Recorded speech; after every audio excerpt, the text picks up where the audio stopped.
Je retrouve sur mon compresseur une vanne d'aspiration qui relie la tuyauterie d'aspiration vers l'aspiration du compresseur.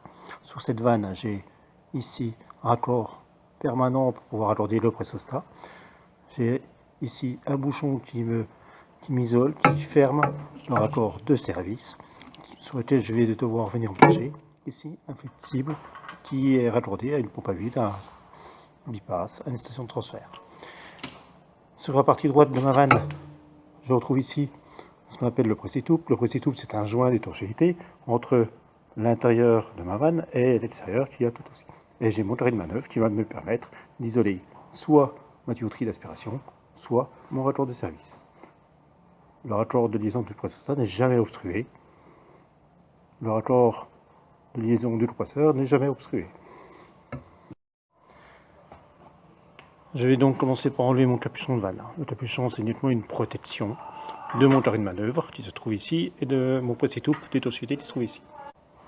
Pour pouvoir enlever ici le bouchon et raccorder mon flexible, il faut que je m'assure que ma vanne soit positionnée, qu'elle soit tirée en siège arrière, c'est-à-dire qu'elle obstrue actuellement mon raccord de service.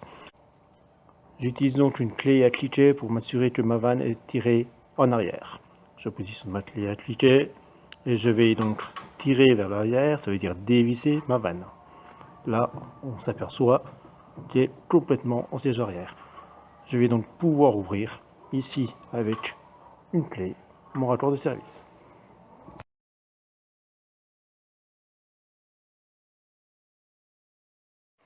Cette fois-ci, je veux pousser ma vanne en siège avant afin d'obstruer mon raccord d'aspiration.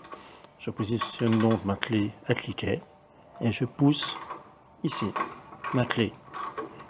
Je visse vers l'avant mon carré de manœuvre. Ça permet ainsi de déplacer la partie d'étanchéité intérieure. Et une fois que j'arrive à la fin, ma vanne est désormais fermée.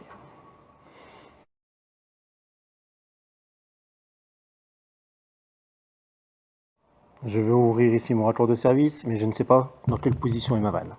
Donc je vais positionner ma clé à cliquet, je vais tirer ma vanne vers le siège arrière. Je vois que je peux la fermer un peu.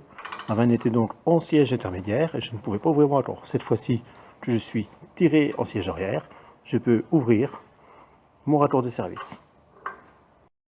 Ma vanne est en siège intermédiaire, le fluide peut passer de ma partie d'aspiration vers ici mon raccord de service. Ma vanne est en siège arrière et est tirée vers l'arrière.